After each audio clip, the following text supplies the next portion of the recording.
Bonjour et bienvenue à tous. Si vous pensiez tout savoir sur tout, détrompez-vous, car il y a encore quelques subtilités dans ce monde que vous ignoriez complètement. Installez-vous confortablement, voici 25 infos que vous ne connaissiez pas il y a 5 minutes. Les iguanes peuvent retenir leur respiration pendant 30 minutes.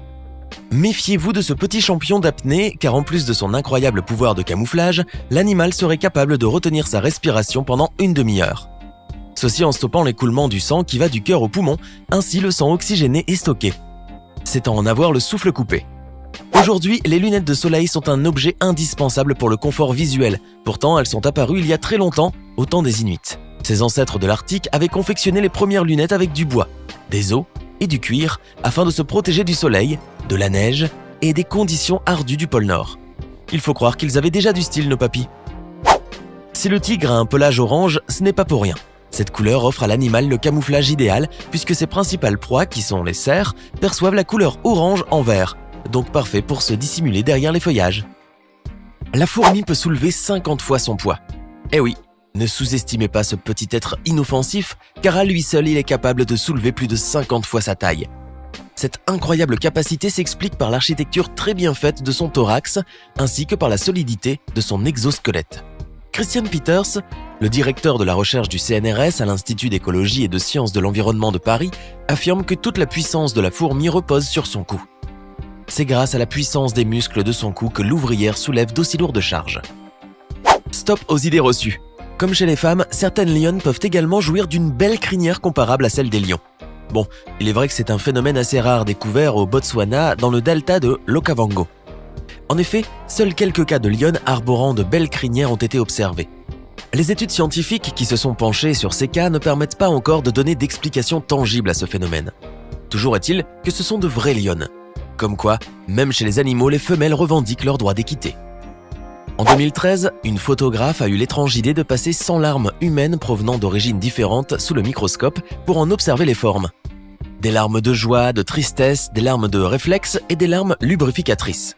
Les résultats se sont avérés étonnants car ils ont révélé que les formes des larmes étaient différentes selon les types, bien qu'elles aient une composition chimique similaire. L'homme au plus grand pied de l'histoire est Robert Pershing Wadlow, de son vrai nom, né en 1918 à Alton, au Michigan. Ce géant de 2,72 m est le plus grand homme que la Terre ait porté. Comme pour la majorité des cas de gigantisme, cette taille de géant s'explique par une hypertrophie de son hypophyse, c'est-à-dire une stimulation démesurée de la production des hormones de croissance. Autre que des tracas du quotidien comme le commun des mortels, Robert avait des problèmes de chaussures, car avec des pieds de 47 cm de long, l'homme chaussait du 71 et ne trouvait donc pas chaussures à son pied. Le cerveau humain utilise autant de puissance qu'une ampoule de 10 watts, ce qui reviendrait à dire que le cerveau consomme 20% de l'énergie produite par notre corps. Près d'un quart des os de votre corps est situé dans vos pieds. Avant de vous mettre à observer vos petits petons pendant 3 quarts d'heure pour voir si c'est vrai, écoutez tout d'abord l'explication. Les 2 pieds humains sont composés de 52 os et le squelette entier de 206. Le calcul est vite fait. À propos d'os, le nouveau-né en dispose plus qu'un adulte. À la naissance, les nourrissons possèdent 350 os, mais certains vont ensuite fusionner pour n'en former qu'un. Ce qui explique qu'à l'âge adulte, nous en possédons 144 de moins, soit 206 au total. La ville de Paris ne compte qu'un seul et unique panneau stop. Non, ce n'est pas une blague, la capitale française ne possède qu'un seul panneau stop. Il se situe précisément sur le domaine public, juste à la sortie d'une entreprise située quai Saint-Exupéry. Vous savez que votre sang contient un grand nombre de métaux, mais vous êtes certainement loin de vous imaginer que l'or en faisait partie. Notre sang contient bien une infime quantité d'or, soit 0,2 mg. Ceci s'explique par le fait que nous ingurgitons beaucoup d'aliments imprégnés de métaux présents dans la terre. Une fois dans le corps, le sang distribue ce métal précieux partout. Vos parents ne vous ont pas menti quand ils vous ont dit que vous valiez de l'or. Le plus petit parc du monde. Il existe à Portland aux États-Unis un parc de 61 cm. Oui, nous parlons bien de centimètres. Créé en 1948, Mill Ends Park est en réalité une sorte de pot à fleurs destinée à accueillir une colonie de créatures irlandaises appelées Leprechauns. C'est à ce jour le parc le plus petit du monde selon le livre Guinness des records. Amusez-vous à approcher une bougie allumée très près d'un mur, que ce soit en pleine journée ou en pleine nuit. Vous remarquerez que seule l'ombre de la bougie se dessinera sur le mur, mais pas celui du feu. Explication. Eh bien, scientifiquement, le feu n'est pas une matière palpable. C'est une réaction chimique due à une combustion, laquelle engendre de la lumière et de la chaleur rien d'autre. En physique, une ombre est créée par la rencontre d'un objet opaque et d'une lumière. Et comme la flamme n'est pas une matière, il n'y a pas d'arrêt de la lumière, par conséquent l'ombre n'est pas créée. Cependant, si l'on veut défier les lois de la physique et créer une ombre à la flamme, il suffira d'apporter une source lumineuse plus puissante que celle du feu. C'est à ce moment qu'on pourra distinguer une petite ombre. Voir le soleil fait éternuer, mais rassurez-vous, cela ne concerne que 10 à 35% des gens de la planète. Cette réaction est scientifiquement appelée réflexe photosternutatoire, une sorte de court-circuit qui affecte les nerfs faciaux, principalement le nerf trijumeau et le nerf optique. Le fait d'éternuer va donc agir comme un redémarrage du système nerveux. L'oxygène colore le sang en rouge. Non, le sang n'est pas rouge parce que l'on consomme trop d'aliments rouges. Non plus parce que c'est la couleur de l'amour. Le sang est tout simplement rouge parce qu'il véhicule de l'oxygène et que son contact avec ce dernier lui donne cette belle couleur vermeille. Scientifiquement, la couleur résulte de l'oxydation du fer contenu dans une molécule présente dans les globules rouges appelée hémoglobine. L'oxydation est due au contact du fer avec l'oxygène, ce qui produit de l'oxyhémoglobine, laquelle donne la couleur rouge au sang. Non, la souris d'ordinateur n'a pas toujours été ce petit objet épuré qui se blottit discrètement contre la paume de votre main. La première souris d'ordinateur était peut-être bien plus grande que la main elle-même.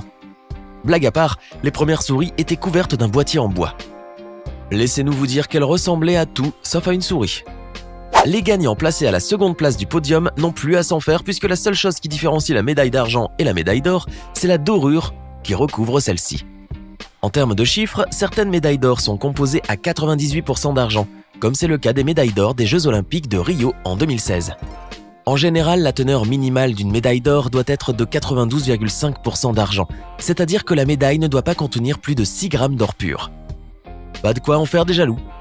Les manchots peuvent boire de l'eau salée pour se réhydrater. Ils nous étonneront toujours ces animaux. Capables de braver le froid et les conditions extrêmes de leur environnement naturel, ils sont aussi capables de boire de l'eau de mer pour se réhydrater. Les manchots peuvent remercier leur glande nasale qui agit comme filtre. Ainsi, le sel sera transformé en fluide et expectoré ensuite par les voies nasales.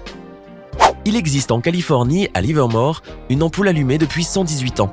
Des pompiers l'ont allumée dans leur caserne en 1901 et depuis elle brille de façon ininterrompue au plafond du hangar.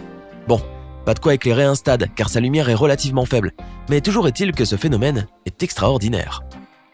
George Washington avait des dents en ivoire d'hippopotame. Nous parlons bien évidemment du premier président des États-Unis d'Amérique. Il a commencé à perdre ses dents à l'âge de 22 ans à cause d'un médicament qu'il a ingurgité pour combattre la malaria. Lorsqu'il les a toutes perdues, son dentiste John Greenwood lui a fabriqué un dentier complet à partir d'ivoire d'hippopotame, de dents de vache, d'âne ou de cheval, mais aussi de fils d'or et de vis en laiton. Eh oui, il ne se contentait pas de peu, notre ami George. Le briquet existait bien avant les allumettes. Les premières allumettes inflammables par friction ont été inventées en 1826, tandis que le briquet, lui, aurait été créé bien avant, en 1823, par un certain chimiste allemand nommé Johann Wolfgang Dobereiner. Bon, il n'avait certainement pas autant de style que ceux d'aujourd'hui. Toujours est-il que c'était une cartouche pleine d'hydrogène qui produisait du feu grâce à un catalyseur en platine, et c'est le principal. Les fleurs poussent plus vite lorsqu'elles écoutent de la musique.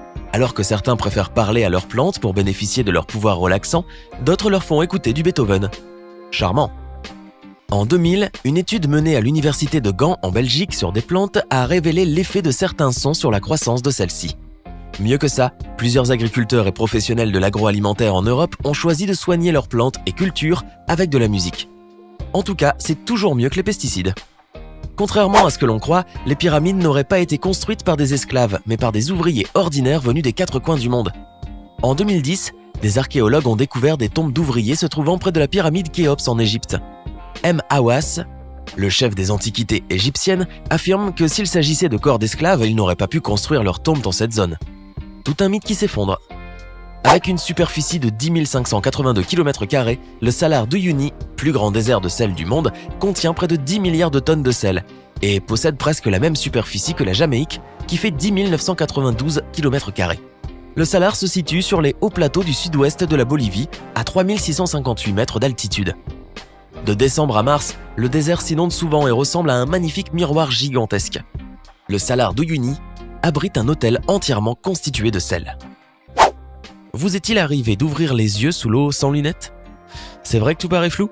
Savez-vous pourquoi? Votre vue sous-marine est mauvaise car vos pupilles s'agrandissent pour laisser entrer le maximum de lumière possible, bien que cela ne s'applique pas à tout le monde. Nous savons aujourd'hui qu'un groupe de pêcheurs de la tribu thaïlandaise Moken peut voir aussi bien sous l'eau qu'en surface. Comment peuvent-ils le faire? Les membres de cette tribu ont développé une faculté inhabituelle.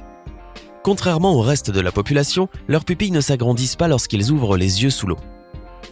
Bien au contraire, elles rétrécissent, ce qui leur permet d'avoir une vue sous-marine incroyable.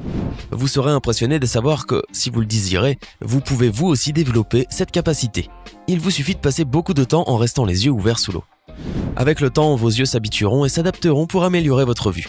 Le corps humain est étonnant. La culture japonaise est pleine de mystères, mais surtout de fruits super rares. Saviez-vous que cette pastèque noire coûte environ 3000 $? Elle est uniquement cultivée sur une île japonaise qui s'appelle Hokkaido, et son nom officiel est Densuke Black. Les premières pastèques de la récolte sont les plus convoitées, et elles atteignent des prix littéralement exorbitants. Bien que le prix des fruits suivants de la récolte descende à 200 $ environ. Oui, je sais, c'est toujours cher pour une pastèque. La production de cette pastèque varie autour de 10 000 exemplaires chaque année, et parce qu'elles sont si rares, elles coûtent toute une fortune. Le Japon est donc un pays où les melons et les pastèques sont un produit de luxe et sont généralement utilisés comme cadeaux pour les occasions spéciales. Ce qui est étonnant, c'est que leur goût ressemble à celui de n'importe quelle autre pastèque.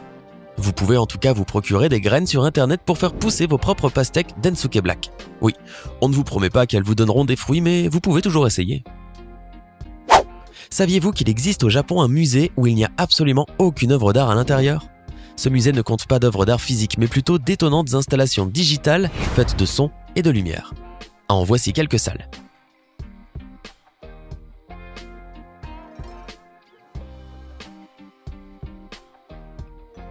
Un groupe de chercheurs analysa le sourire de la Joconde avec un programme de reconnaissance des émotions. Ils découvrirent qu'au moment où on faisait son portrait, elle était heureuse à 83%, dégoûtée à 9%, effrayée à 6%, énervée à 2%, neutre à moins de 1% et surprise à 0%. Combien de fois vous est-il arrivé de monter dans la voiture et d'avoir le vertige en démarrant ou à un moment durant le trajet? Je sais, c'est horrible. Ne vous êtes-vous pas demandé pourquoi nous avons le vertige? Ce malaise a un nom. Il est connu sous le nom de cinétose ou mal des transports. On raconte qu'il est provoqué par l'information contradictoire que nos organes transmettent au cerveau. Je vous donne un petit exemple afin que vous puissiez mieux me comprendre. Disons que vous allez en voiture, assis sur le siège arrière, tout en regardant le téléphone portable. Votre oreille interne et certains membres de votre corps détectent le mouvement de la voiture, mais vos yeux ne voient aucun mouvement. Ils ne voient que l'écran de votre téléphone portable. À ce moment-là, le cerveau essaie de comprendre ce qui se passe. Il devient complètement confus et tandis qu'il organise tous ces signaux contradictoires qui lui parviennent, vous finissez par avoir le vertige. Ainsi, quand vous faites un long voyage en voiture et que vous avez l'habitude d'avoir le vertige fréquemment, essayez de fixer vos yeux sur des objets en mouvement comme d'autres voitures par exemple. Ou bien, vous pouvez également fixer l'horizon. Je vous garantis que cela vous aidera. À présent, vous pouvez vous vanter d'avoir une tête bien pleine. Dites-nous donc en commentaire laquelle de ces infos vous a le plus surpris.